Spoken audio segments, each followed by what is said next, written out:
Bismillahirrahmanirrahim. Assalamualaikum warahmatullahi wabarakatuh dan salam sejahtera. Yang berbahagia Tan Sri Pengerusi Tetap, Yang Amat Berhormat Datuk Seri Presiden, Yang Berhormat Datuk Seri Utama Timbalan Presiden, Yang Berhormat, Yang Berbahagia Naib-Naib Presiden, Yang Berhormat, Yang Berbahagia Ketua Wanita, Ketua Pemuda dan Ketua Puteri, pegawai dan ahli-ahli majlis tertinggi, para perwakilan yang saya hormati sekalian. Pertamanya saya ingin merakamkan ucapan terima kasih kepada semua perwakilan yang hadir ke Perhimpunan Agung Khas UMNO pada kali ini. Hari ini saya akan membentangkan beberapa lagi cadangan pindaan perlembagaan parti yang perlu dilakukan. Pindaan-pindaan ini dilakukan kerana pertamanya, kita mahu melaksanakan apa yang telah diputuskan atau ditetapkan oleh parti. Dan yang keduanya, kita mahu memastikan peruntukan dalam perlembagaan parti bersifat terkini dan selari dengan peruntukan undang-undang semasa negara. Adalah diharapkan melalui pindaan-pindaan yang dicadangkan ini, parti akan bergerak dengan lebih kemas dan mampu memastikan aspirasi kita untuk menjadi sebuah pergerakan politik yang kuat dapat dicapai insya-Allah. Para perwakilan yang dihormati, cadangan pindaan pertama adalah untuk menjadikan Ketua Penerangan perwakilan otomatis dalam Perhimpunan Agung Tahunan. Maka dengan itu, Pasal 844 dalam perlembagaan dicadangkan untuk dipinda seperti berikut. Pasal 84 berbunyi, Perhimpunan Agung Tahunan hendaklah terdiri daripada 844 ketua, timbalan ketua, naib ketua, ketua wanita UMNO, ketua pergerakan pemuda, ketua pergerakan puteri, setiausaha dan ketua penerangan yang telah mengadakan perwakilan bahagiannya. Mereka di atas yang menjadi ahli majlis kerja tertinggi berhak melantik gantinya yang terdiri daripada pengerusi tetap, timbalan pengerusi tetap atau ahli jawatan kuasa bahagian.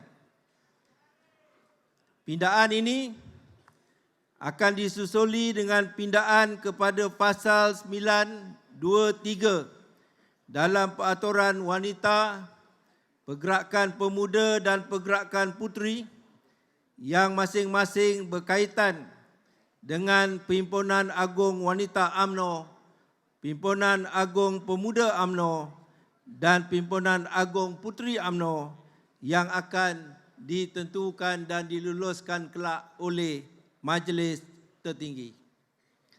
Saya ingin menjelaskan di sini bahawa keputusan memasukkan Ketua Penerangan sebagai perwakilan penuh ini mempunyai beberapa sebab. Antaranya adalah kerana kita mahu segala isu, naratif dan ketetapan yang menjadi pendirian parti akan mendapat perhatian secara langsung daripada Ketua Penerangan. Dan perkara tersebut seterusnya dapat disampaikan atau disebarluaskan pula kepada semua pihak, khususnya kepada akar umbi. Ini bermakna selepas ini Ketua Penerangan dan ahli-ahli parti sudah tidak mempunyai alasan untuk tidak memahami atau ketinggalan dalam sesuatu isu dan naratif penting yang dibawa oleh parti. Sebagai parti yang besar, kita mesti sentiasa berkongsi pengetahuan dan benar-benar memahami isu yang mendepani parti kita. Saya yakin semua ini akan menjadi lebih lancar apabila kita memperkemas fungsi dan gerak kerja Ketua Penerangan seperti yang kita lakukan melalui pindaan ini. Yang berbahagia Tan Sri Pengerusi Tetap dan para perwakilan yang saya hormati, pindaan kedua yang dicadangkan melibatkan Pasal 2011.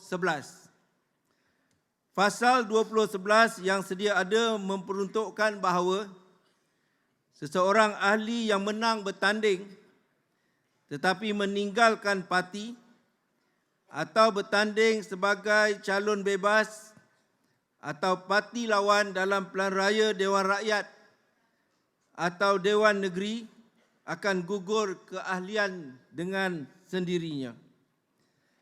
Maka melalui perhimpunan ini, Pasal 2011 ini dicadangkan pindaannya seperti berikut.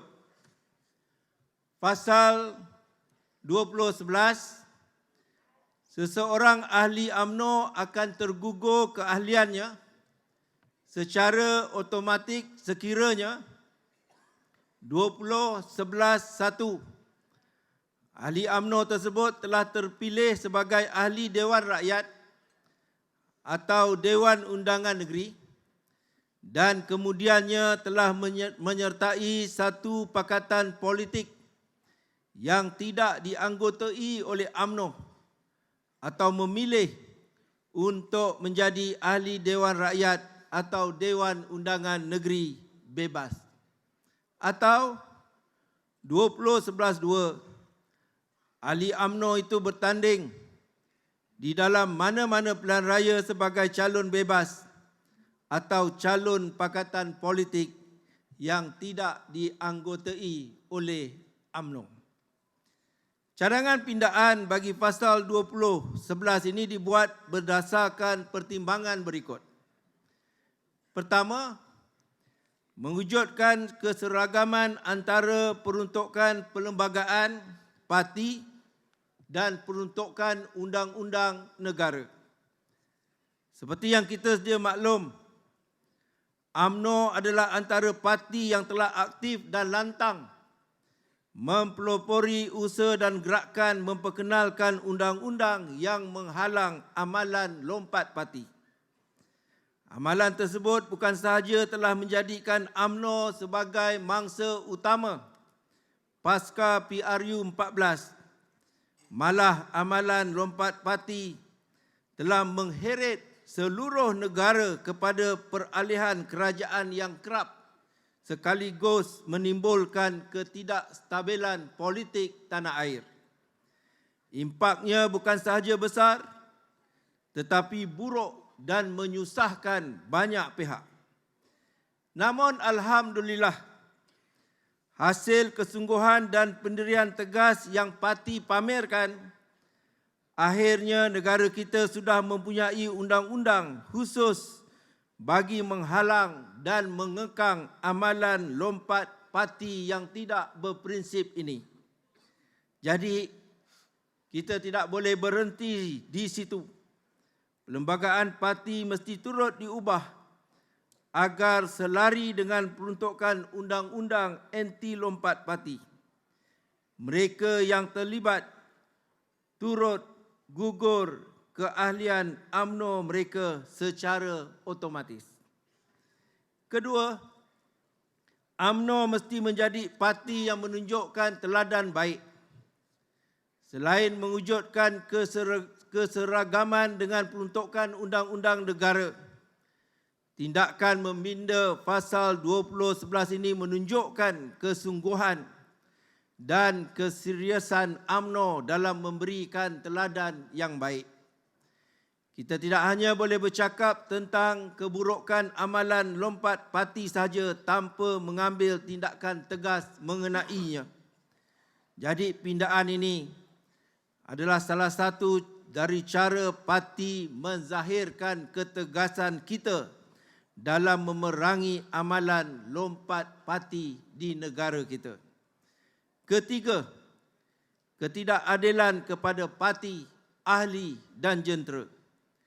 Saya percaya adalah tidak adil kepada parti, kepada ahli-ahli dan kepada seluruh jentera parti yang mendukung dan bekerja keras untuk memenangkan seseorang yang bertanding dalam pilihan raya.